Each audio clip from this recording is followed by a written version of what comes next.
Good morning students. हम कक्षा 9 में जो है अपना चैप्टर पढ़ रहे थे 5 नंबर जीवन की मौलिक इकाई। जीवन की मौलिक इकाई, देखिए ये चैप्टर अब लगभग कंप्लीट होने, मौलिक इकाई ये चैप्टर आपका लगभग कंप्लीट होने की कगार पर है। ठीक है, कुछ एक कोशिकांग जो है वो इसके अंदर अपने पास अब शेष बचे हैं। हमने लगभग कोशिका के सभी जो कोशिकांग है उनके बारे में पढ़ लिया है। आज जो है हम एक तो प्लास्टिड मतलब लवक के बारे में पढ़ेंगे और दूसरा जो सेकंड चैप्टर होगा वो अपना होगा केंद्र, ठीक है ना, न्यूक्लियस का। दो टॉपिक जो है वो आज हम क्लियर करेंगे और इस टॉपिक के बाद में जो है वो अपना एक रह जाएगा रस धानियां और दूसरा जो रह जाएगा वो होगा एक छोटा सा टॉपिक दिया हुआ आपकी किताब में कोशिका विभाजन का एक जनरल इंट्रोडक्शन जो है वो अपने को दिया हुआ है।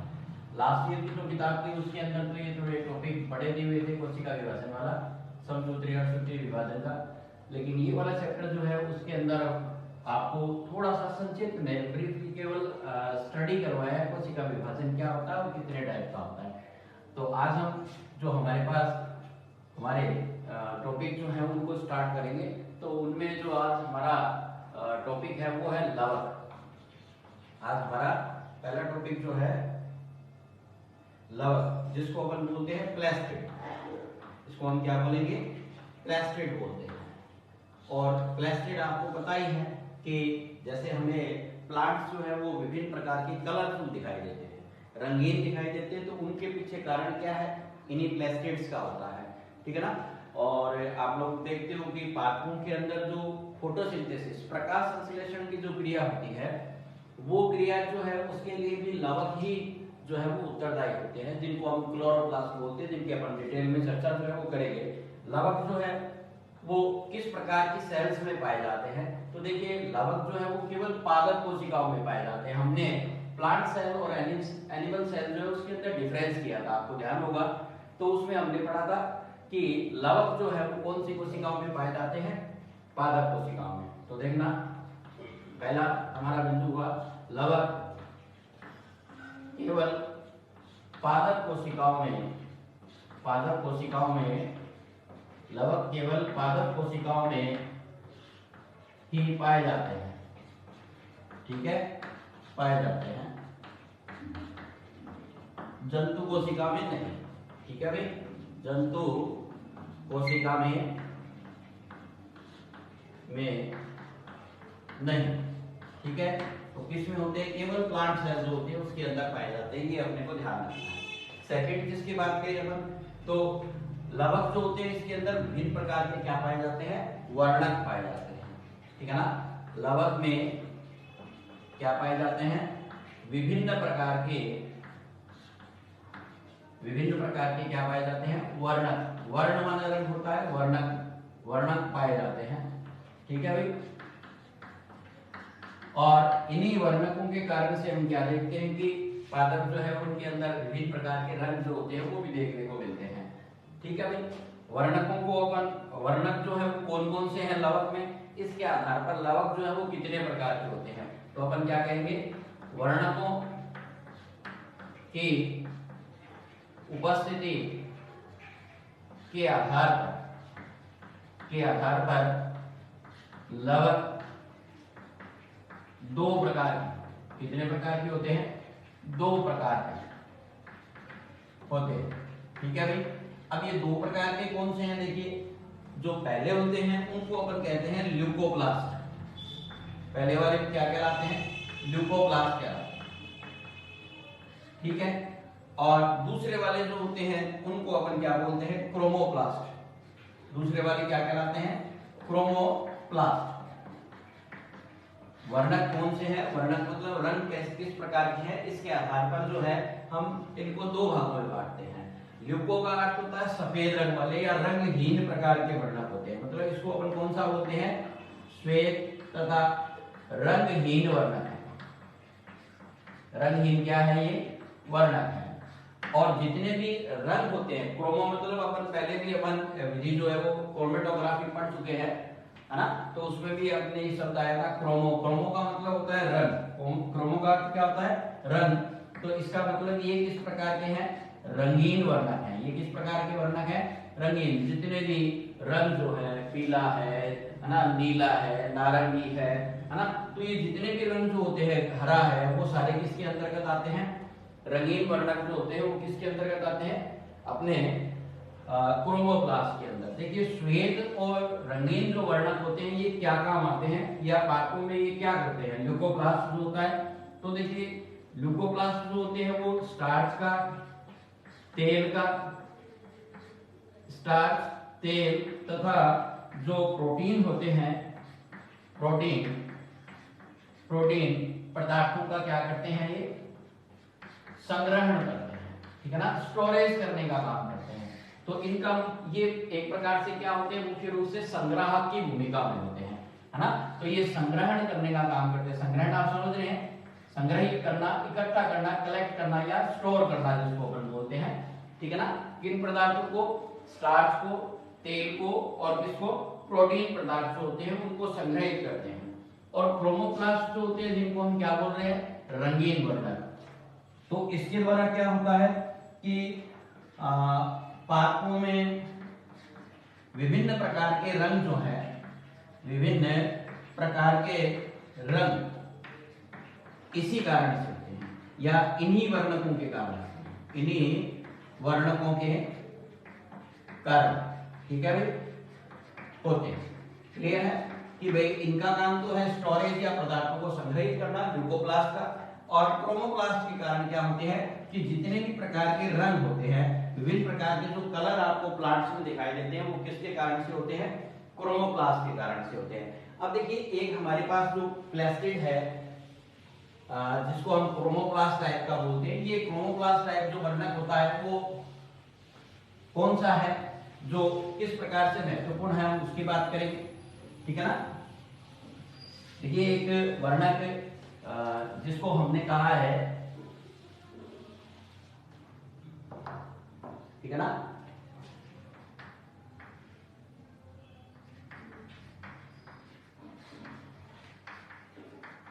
जीवन की मौलिक इकाई पढ़ रहे हैं, ठीक है, और टॉपिक हमारा चल रहा है लव, ठीक है।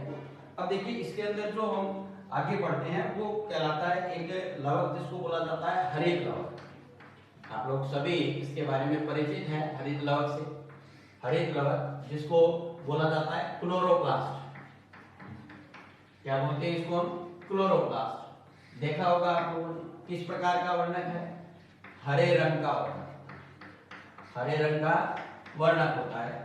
और इसी वर्णक के कारण से क्या होता है कि पादपों का रंग जो है कैसा दिखाई देता है, हरा दिखाई देता है, ठीक है। और सबसे महत्वपूर्ण क्या चीज है इसके अंदर कि पादपों का रंग हरा जो है वो तो दिखाई देता ही है, इसके अलावा दूसरी इंपॉर्टेंट चीज जो है कि प्रकाश संश्लेषण, है ना, प्रकाश संश्लेषण। प्रकाश संश्लेषण जो है, प्रकाश संश्लेषण क्रिया के लिए उत्तरदायी क्या है, ये उत्तरदायी वर्णक है, ठीक है ना। इसका मतलब प्रकाश संश्लेषण की क्रिया जो है वो इसी वर्णक के कारण से होती है। तो इसका मतलब ये एक इंपॉर्टेंट वर्णक है अपना प्लांट्स के अंदर, ठीक है ना। हरे रंग का होता है, पादपों में हरा रंग जो होता है वो इसी वर्णक के कारण से दिखाई देता है।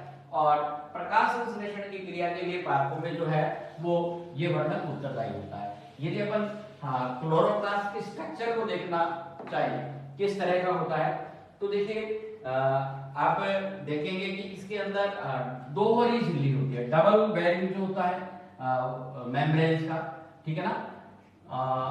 इस तरह से आप इसको देख सकते हैं। ये आउटर लेयर है और इसी के साथ में जो है हम इसकी इनर लेयर जो होती है उसको भी बनाते हैं, ठीक है। देखिए ये इनर लेयर है इसका, ठीक है भाई। इसको अपन इस तरह से जो है वो बना देते हैं, ठीक है। ये ऐसा जो है डबल लेयर है। देखिए आप इसमें आप देख रहे हैं कि ये कौन सी झिल्ली है जो बाहर की तरफ है, तो इसको अपन कौन सा बोलेंगे, बाहरी झिल्ली, ठीक है। और ये इसका कौन सा है, भीतरी झिल्ली, ये अंदर की तरफ है भीतरी झिल्ली, या इसको अपन आंतरिक झिल्ली भी कह सकते हैं। ठीक है, तो ये यहाँ पर इनके बीच में हम कह रहे हैं कि भाई ये डबल वैलिंग सिस्टम है, दो झिल्लियां होती है इसके अंदर पाई जाती हैं। तो इसको अपन बोलेंगे कौन सा, कि ये किस टाइप का अंग है अपना, दोहरी झिल्ली वाला अंग जो होता है। ठीक है भाई, ये किस टाइप का अंग है हमारा, दोहरी झिल्ली वाला। तो इसको सबसे पहले अपन क्या लिखेंगे, हरित लवर कैसा है, दोहरी झिल्ली का, दोहरी झिल्ली वाला अंग होता है। देखिए पहले हमने एक और पढ़ा था जिसको अपन ने बोला था माइटोकॉन्ड्रिया, आपको ध्यान होगा, जिसके ऊपर भी हमने क्या कहा था, दोहरी झिल्ली पाई जाती है। तो यहाँ पर भी क्या हो रहा है कि दोहरी झिल्ली जो है वो पाई जाती है। यदि इसकी इंटरनल स्ट्रक्चर को थोड़ा सा और अपन देखें तो देखो दो झिल्लियां हैं, तो बाहरी झिल्ली जो है, बाहरी झिल्ली, और दूसरी जो है वो क्या कहलाती है, भीतरी झिल्ली। ठीक है भाई, भीतरी झिल्ली या आंतरिक झिल्ली इसको बोलते हैं। तो ये अपनी दो झिल्लियां जो है वो इसके अंदर जो बताई हैं ये आ जाएगा। जब इसका अंदर वाला भाग जो झिल्ली से घिरा हुआ जो है वो आप देखते हो तो वो क्या कहलाता है, इस भाग को अपन बोलते हैं स्ट्रोमा भाग। क्या बोलेंगे इसको, स्ट्रोमा। ठीक है भाई, तो देखिए झिल्ली के अंदर वाला जो स्थान होता है उसको अपन स्ट्रोमा बोलते हैं। ठीक है ना, अंतर झिल्ली, अंतर झिल्ली के भीतर वाला भाग, अंतर झिल्ली के भीतर वाला भाग क्या कहलाता है, स्ट्रोमा कहलाता है। क्या कहलाता है, स्ट्रोमा कहलाता है। ठीक है भाई, स्ट्रोमा को ही अपन क्या बोलते हैं, पिट्ठिका बोलते हैं। अब देखिए स्ट्रोमा भाग जो होता है, जो आपको दिखाई दे रहा है, मैंने इस तरह से इसको थोड़ा सा डार्क किया है, ये वाला भाग जो है वो स्ट्रोमा है। अब स्ट्रोमा भाग में आपको क्या दिखाई देगा, तो देखिए इसके अंदर जो है वो थाइलेकोइड्स पाए जाते हैं। क्या पाए जाते हैं, स्ट्रोमा में, स्ट्रोमा में क्या पाए जाते हैं, थाइलेकोइड। अब ये थाइलेकोइड होते हैं। अब ये थाइलेकोइड्स किस तरह के होते हैं, तो देखिए ये थाइलेकोइड्स जो होते हैं वो इस तरह के पाए जाते हैं, दो प्रकार के होते हैं। एक थाइलेकोइड्स जो होते हैं वो जैसे अपन सिक्के होते हैं हमारे पास, यदि उनको एक दूसरे के ऊपर रख दें तो किस तरह की रचना बन जाती है, इस टाइप की बन रही है। और ऐसा ही एक जो है वो ये थाइलेकोइड्स जो है, इनको मैंने कहा कि भाई ये कैसे रखे हुए हैं, जैसे कोई सिक्कों का क्या हो, ढेर हो, या सिक्कों को इस तरह से रखा जाता है। ठीक है ना, तो ये कहलाते हैं थाइलेकोइड, थाइलेकोइड। और ये दो प्रकार के हुए, एक थाइलेकोइड जो ऐसे सिक्कों के ढेर के जैसे मिलता है, और एक जो होता है थाइलेकोइड्स, है ना, वो क्या करते हैं कि इनको आपस में जोड़ने का काम करते हैं। ठीक है ना, ऐसे, ठीक है, इस तरह से जुड़े हुए हैं ऐसे। ठीक है, तो यहां जो है वो स्ट्रोमा भाग में क्या पाए जाते हैं, थाइलेकोइड्स। और ये थाइलेकोइड्स जो होते हैं वो कितने प्रकार से, दो प्रकार से विन्यासित होते हैं। विन्यासित का मतलब जो है वो इनकी स्थिति है वो दो प्रकार से होती है।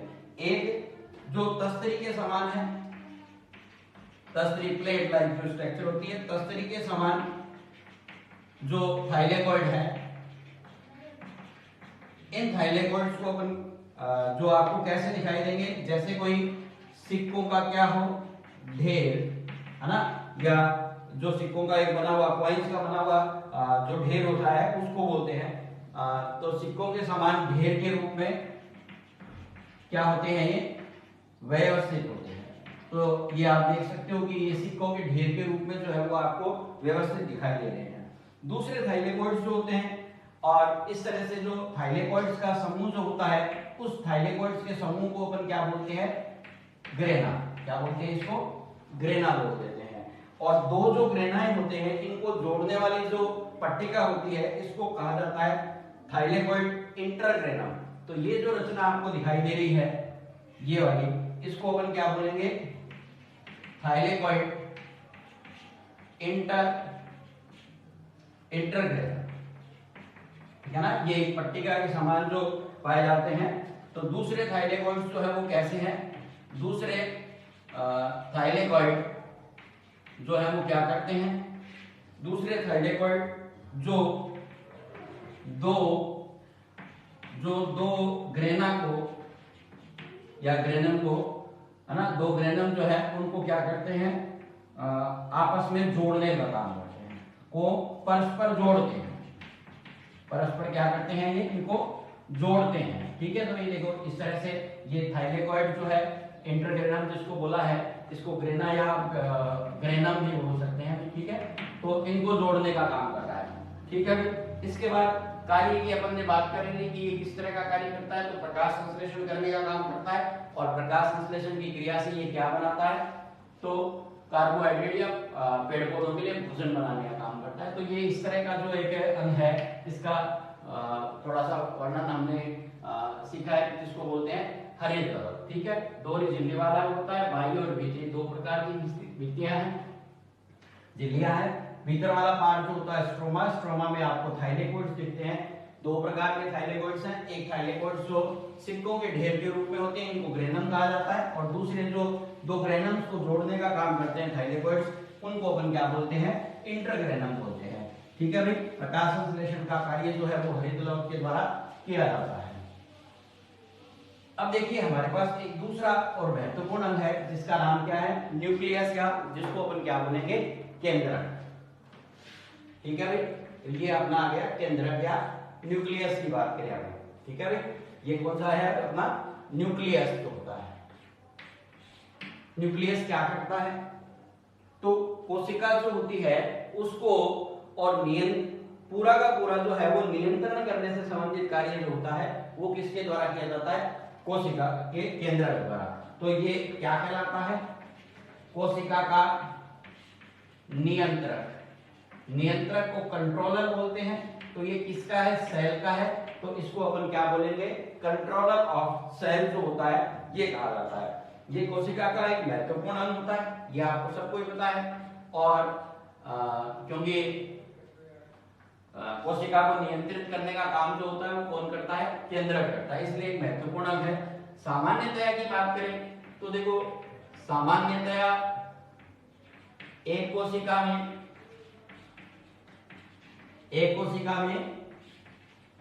एक ही केंद्रक होता है। ठीक है भाई, सामान्य रूप से बात करते हैं, लेकिन कभी कभी जो है वो एक से अधिक केंद्रक भी जो है वो पाए जा सकते हैं। लेकिन कुछ एक में क्या होता है कि एक से अधिक जो केंद्रक होते हैं ये भी पाए जाते हैं। लेकिन कुछ कोशिका में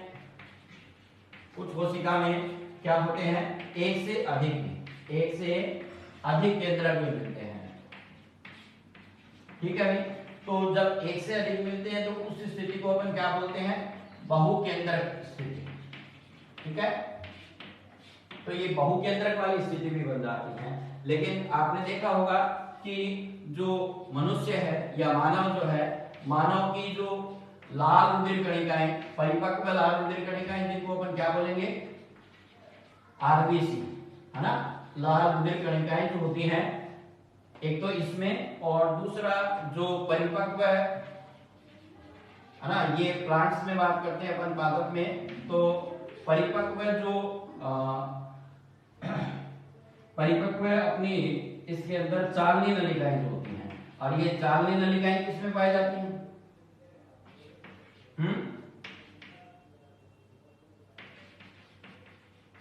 चालनी नलिकाएं। तो ये चालनी नलिकाएं जो होती हैं वो किसमें पाई जाती है? फ्लोएम के अंदर। कहाँ पाई जाती है? ये फ्लोएम उत्तक। ठीक है ना। तो इन दोनों के अंदर अपन क्या देखते हैं? इसमें और इसमें। ठीक है ना भाई, किसके अंदर? परिपक्व लाल रुधिर कणिका में और चालनी नलिका के, इन दोनों के अंदर ही क्या होता है? केंद्रक नहीं होता है। ठीक है भाई, ठीक है भाई, इन दोनों में केंद्रक नहीं होता है, या केंद्रक विहीन भी अपन इसको कह सकते हैं। तो एग्जाम में जो है वो इस तरह का प्रश्न जो है वो आप लोगों से पूछा जाता है कि केंद्रक जो है वो कौन सी कोशिकाओं में नहीं होता है। ठीक है, यदि अपन थोड़ा सा आगे और बढ़े कि केंद्रक जो है उसकी जानकारी में, तो केंद्रक को सबसे पहले कोशिका में खोजने का कार्य किसने किया था? तो इसकी खोज जो है, केंद्रक की जो खोज है वो किसने की थी? 1831 के अंदर रॉबर्ट ब्राउन। ठीक है भाई, रॉबर्ट ब्राउन नाम से जो वैज्ञानिक हुए थे, इन्होंने इसकी खोज की थी। देखिए इसकी संरचना की बात करें अपन, तो देखो इसकी स्ट्रक्चर जो है वो किस तरह का होता है। ये भी क्या है, एक दोहरी झिल्ली वाला, डबल दोहरी झिल्ली वाला ही कोशिका। ठीक है भाई, और इसके अंदर क्या होती है, देखो इस तरह से दो झिल्लियां जो है वो पाई जाती हैं। एक जो बाहर की तरफ होती है उसको बाहरी झिल्ली, और जो भीतर की तरफ होती है उसको अपन कौन सी बोलेंगे, भीतर वाली झिल्ली जो है वो इस तरह से ये है। तो ये बाहरी, और इसको दूसरी वाली को अपन कौन सा बोलेंगे, भीतरी झिल्ली जो है। किसकी है ये, न्यूक्लियस की है, इसलिए इसको अपन क्या बोलते हैं, केंद्रक झिल्ली बोलते हैं। अब देखिए यहाँ जो है ये जो एक छिद्र बना हुआ दिखाई दे रहा है आपको, इस छिद्र को अपन, ये छिद्र क्या काम आता है, या इसको अपन क्या बोलते हैं, केंद्रक छिद्र बोलते हैं। ठीक है भाई, काम क्या आते हैं ये केंद्रक छिद्र जो है ये वाले, है ना। तो इसके द्वारा आप देख रहे हैं कि यहाँ अपन ने पहले भी स्ट्रक्चर देखा था, तो मोटे तौर पर आपको ध्यान में होगा कि एक कोशिका में जिसको अपन बोलते हैं अंतर्द्रव्य जालिका। ठीक है भाई, और ये बाहर की तरफ जो है वो सेल होता है। तो यहाँ पर क्या पाया जाता है, यहाँ होता है कोशिका द्रव्य। ठीक है भाई, कोशिका द्रव्य। तो इसके अंदर जो है वो पदार्थ क्या होगा, इसके अंदर जो है उस द्रव्य पदार्थ को अपन बोलेंगे केंद्रक द्रव्य। क्या बोलेंगे, केंद्रक द्रव्य। और ये छिद्र जो है वो क्या काम आते हैं कि ये जो झिल्लियां हैं या छिद्र जो है, इनसे होकर के कोशिका द्रव्य से पदार्थ जो होते हैं वो केंद्रक द्रव्य में, और केंद्रक द्रव्य से पदार्थ जो होते हैं वो कोशिका द्रव्य में आ जाते हैं, आ जा सकते हैं। इसका मतलब इन पदार्थों के बीच, इन पदार्थों में आपस में जो पदार्थों का आदान प्रदान हो रहा है वो किससे होता है, केंद्रक छिद्रों से मिलकर के होता है, केंद्रक छिद्रों से होकर के होता है। इसके अलावा देखो आप, एक आपको इस तरह की जालनुमा रचना जो है, धागे का जाल जो होता है, इस तरह की रचना भी देखने को मिलेगी। इस रचना को अपन क्या बोलते हैं, इस रचना को अपन बोलते हैं क्रोमेटिन जाल। ये क्या है क्रोमेटिन जाल, तो क्रोमेटिन जाल जो है एक्चुअल में जो गुणसूत्र हैं उनसे, गुणसूत्रों का बना हुआ है। ठीक है भाई, गुणसूत्रों का बना हुआ एक जाल जो होता है उसको अपन क्या बोलते हैं, क्रोमेटिन जाल बोलते हैं। और इसके अलावा आपको एक या एक से अधिक इस तरह की रचनाएं जो होती हैं, गोलाकार रचनाएं दिखाई दे जाती है, जिसको अपन क्या बोलते हैं, केंद्रिक। क्या बोलते हैं इसको, केंद्रिक बोलते हैं। इसके अलावा कोशिका इसमें केंद्रक में आपको अन्य पदार्थ जो होते हैं, जैसे आरएनए वगैरह जो होते हैं या प्रोटीन्स वगैरह जो होते हैं, ये सब इसके अंदर आपको मिल जाएंगे। यदि स्ट्रक्चर में अपन इसको देखना चाहिए, है ना, तो खोज तो किसने की थी, रॉबर्ट ब्राउन ने। यदि अपन इसकी संरचना में बात करें तो देखो ये किस प्रकार का है, दोहरी झिल्ली वाला। कैसा है, दोहरी झिल्ली का, दोहरी झिल्ली, इसके तरफ चारों तरफ क्या पाई जाती है, दोहरी झिल्ली पाई जाती है। और इन झिल्लियों को अपन क्या बोलते हैं, केंद्रक झिल्ली। ठीक है, एक बाहर की तरफ वो बाहरी, और जो भीतर की तरफ होता है वो क्या कहलाती है, भीतरी झिल्ली कहलाती है। ठीक है भाई, फिर अपन ने कहा कि जो केंद्रक झिल्ली है, केंद्रक झिल्ली, तो केंद्रक झिल्ली में क्या पाए जाते हैं, पोर्स या छिद्र होते हैं। ठीक है भाई, और इन छिद्रों से क्या होता है, पदार्थों का आदान प्रदान जो होता है वो कोशिका द्रव्य और केंद्रक के मध्य होता रहता है। ठीक है भाई, इसके अलावा केंद्रक के अंदर एक तरल पदार्थ जो होता है जिसको अपन क्या बोलते हैं, केंद्रक द्रव्य, है ना। केंद्रक द्रव्य ये एक तरल पदार्थ जो होता है वो केंद्रक के अंदर पाया जाता है। और इसके अंदर क्या क्या होता है, तो देखो अपन ने अभी बात की थी, प्रोटीन होता है, इसके अंदर न्यूक्लिक अम्ल जो होते हैं ये पाए जाते हैं, और इसके अलावा कुछ कार्बनिक पदार्थ जो होते हैं ये भी इसके अंदर पाए जाते हैं।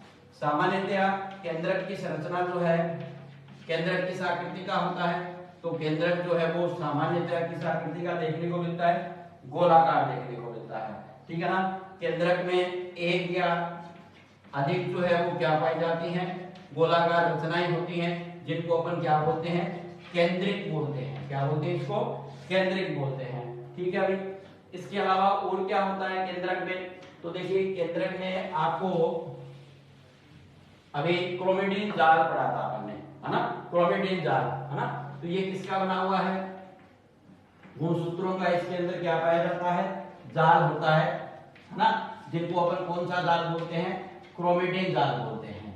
ठीक है भाई। और ये क्रोमेटिन जाल जो होता है वो कब खुलता है? तो ये जाल जो होता है जब कोशिका का विभाजन होता है, कोशिका विभाजन के समय जो होता है ना, ये जाल खुल जाता है और खुल करके क्या बना लेता है? गुणसूत्र बनाता है। क्या बनाता है? ये क्रोमेटिन या गुणसूत्र जो होते हैं वो बना लेते हैं। और इस स्थिति में आपको ये छड़ के आकार के जो होते हैं वो गुणसूत्र दिखाई देते हैं। और गुणसूत्र क्या है? तो देखिए गुणसूत्र जो है, गुणसूत्र जो आपको दिखाई दे रहे हैं उसके अंदर आनुवंशिक सूचनाएं होती हैं। तो इसका मतलब गुणसूत्र जो है वो गुणसूत्रों में आनुवंशिक सूचनाएं निहित होती हैं। ठीक है भाई। जो एक पीढ़ी से दूसरी पीढ़ी में डीएनए के द्वारा जो होती है वो पहुंचती है। इसके अलावा देखो क्रोमोसोम्स या गुणसूत्र जो होते हैं वो किसके द्वारा बने हैं? तो आपको पता है कि किससे बने होते हैं? तो गुणसूत्र को ही क्रोमोसोम्स बोलते हैं। क्रोमोसोम्स जो होते हैं, है ना। अब ये क्रोमोसोम्स जो होते हैं वो किसके बने हुए हैं? तो ये बने होते हैं डीएनए और किसके? डीएनए और किसके? प्रोटीन से, प्रोटीन से बने होते हैं। और डीएनए जो होता है वो क्या कहलाता है? तो डीएनए जो होता है इसका क्रियात्मक खंड होता है। इसका गुणसूत्र का। ठीक है भाई। तो इस तरह से आप देखते हैं कि जो न्यूक्लियस है, केंद्रक है, वो किस तरह से एक आनुवंशिक इकाई के रूप में जो है वो कार्य करता है। और इसी के द्वारा जो होते हैं आनुवंशिक पदार्थ एक पीढ़ी से दूसरी पीढ़ी के अंदर जा रहे हैं गुणसूत्रों के माध्यम से होकर के। तो ये जो आपकी गुणसूत्र की संरचना जो है वो कंप्लीट होती है इस तरह से, केंद्रक की। और आगे अपना जो अंतिम टॉपिक है जो बच गया वो हम नेक्स्ट वीडियो में जो है उसको कंप्लीट करेंगे। और उसके बाद जो है वो हम नया चैप्टर जो है स्टार्ट करेंगे। तो हैव ए नाइस डे।